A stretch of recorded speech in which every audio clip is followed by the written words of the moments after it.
Okay. So pretty much, I really don't measure.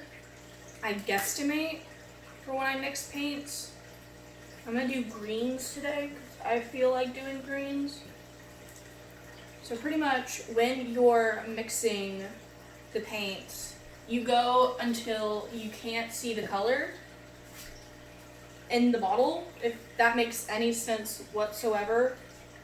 But you should be able to see a clear coat of white hit whatever color you're doing, and then you pour for 2 seconds after that. That's what I've usually done. 1-2 seconds. It pours pretty fast depending on the medium you use. I use, what is this? Deco Art. It's pretty cheap. You can get a gallon for $32 at Hobby Lobby. It's more expensive at Walmart, stuff like that. You want to make sure you mix it really good, because if you don't, it's going to look horrible. And you'll have all those white smidgets in it. And the harder you squeeze the bottle, the more bubbles that will appear in the piece. And like I said, you pretty much guesstimate what you do.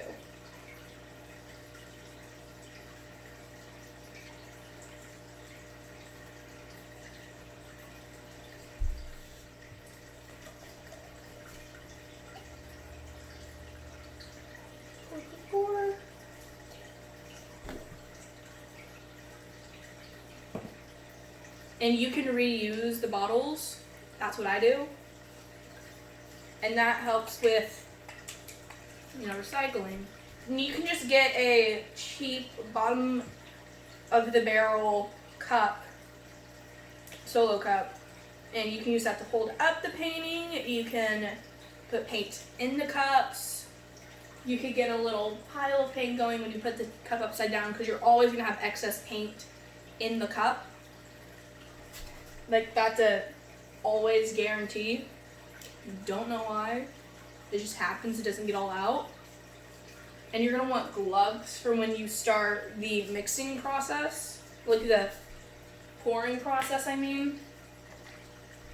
Because if you don't, your hands will get extremely dirty and you can't touch anything. It's the worst. That's enough dark green.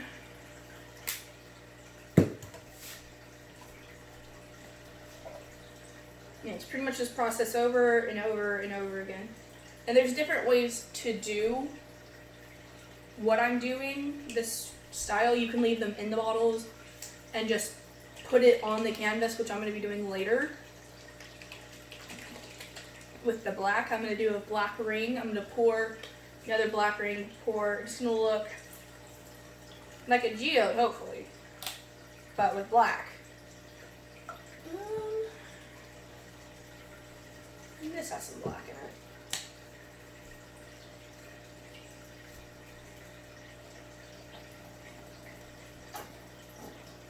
it. And this is more learning as I go is how I did it, but you could always just mess around, do what you want, There's no one specific way to do this, is what I've learned.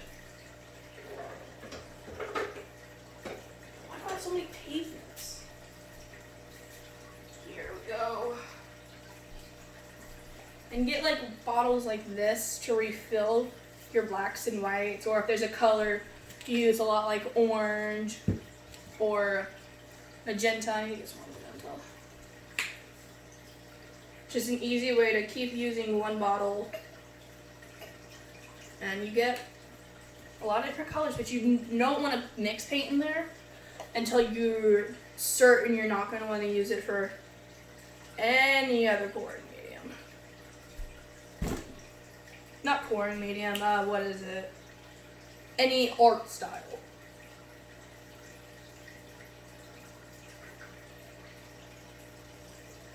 Just get on here.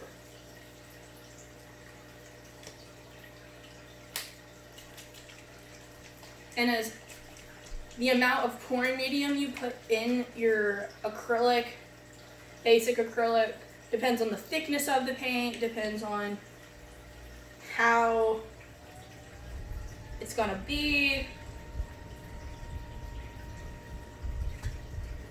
Depends on a lot of factors. Hopefully this turns out cool. This is my first time doing something like this. Like I said, it's very messy. I'm not gonna use this color again.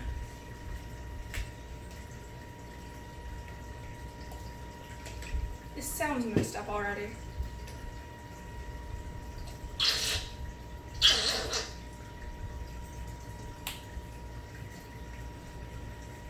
There's always funny sounds that can happen.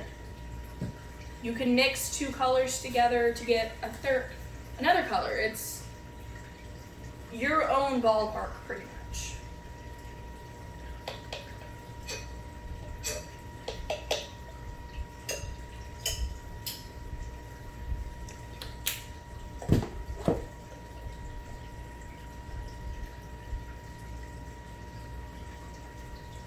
And with this pouring medium, it doesn't really ever dry out. If you leave the bottle open accidentally for a week while you've gone skiing like I have.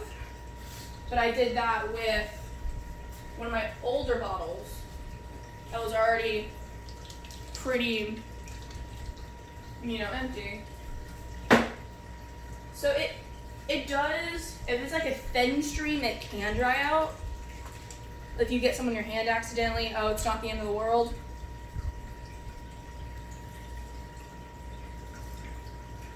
But, it's whatever. Ooh, the colors in this one look nice. And you're always going to want to get like gloves, because like I said, it's very messy, it's very dirty. Thus the name Dirty Pour.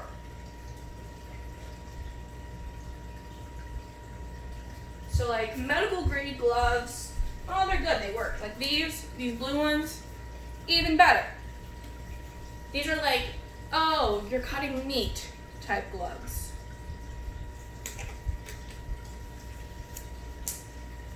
Here comes the fun part. And with these, it's always a hit or miss. You never know what you're gonna get until you get it.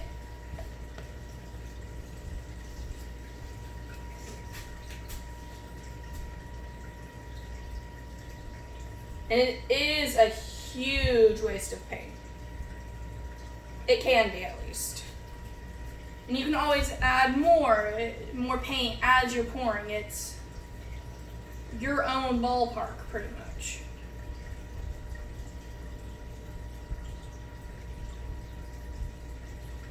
And you see that little clump? You want to get that out quickly so it doesn't ruin the piece anymore.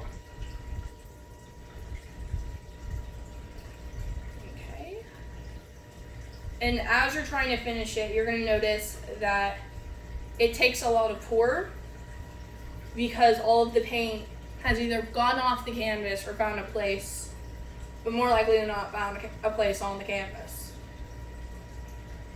I mean, not canvas, poured off.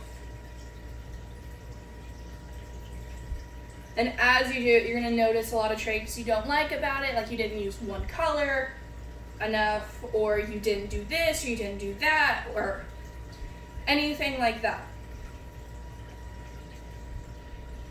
Come on. And that's okay, you can always try it again. And if all else fails, you can just go in and fix it. And that's this. And over time, more bubbles will start to pop. That's because oxygen got trapped in the paint because of how hard I squeezed the bottle trying to get the paint to come out. And if you don't want that, it'll be a slow pour. You'll still get bubbles at times. And there's times you won't get bubbles from squeezing the bottle as hard as humanly possible. And that's okay. It's not the end of the world, like I said. This isn't one of my best pieces because I stuck to colors that went together. Now, if I had, shaken the excess paint onto it, that'd be this type of pattern. On 1 second. They'll have like this from shaking the bottle, from whatever's holding your paint. You can get this weird swirly design, and it's really cool. So yeah, hope this was helpful.